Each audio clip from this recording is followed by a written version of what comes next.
Di ka ba papasok? Cellphone ka ng cellphone dyan, di ba? Exam nyo ngayon? Oo po. Opo.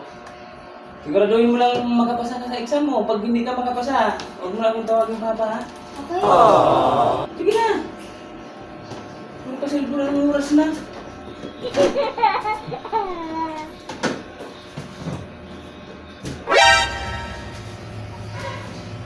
Ma, mano po? Wow! Oh.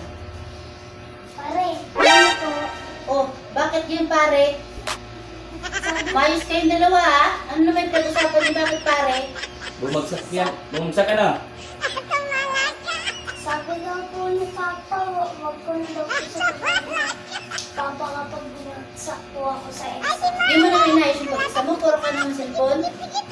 Sabi na nga ba? Kasi cellphone na, cellphone na.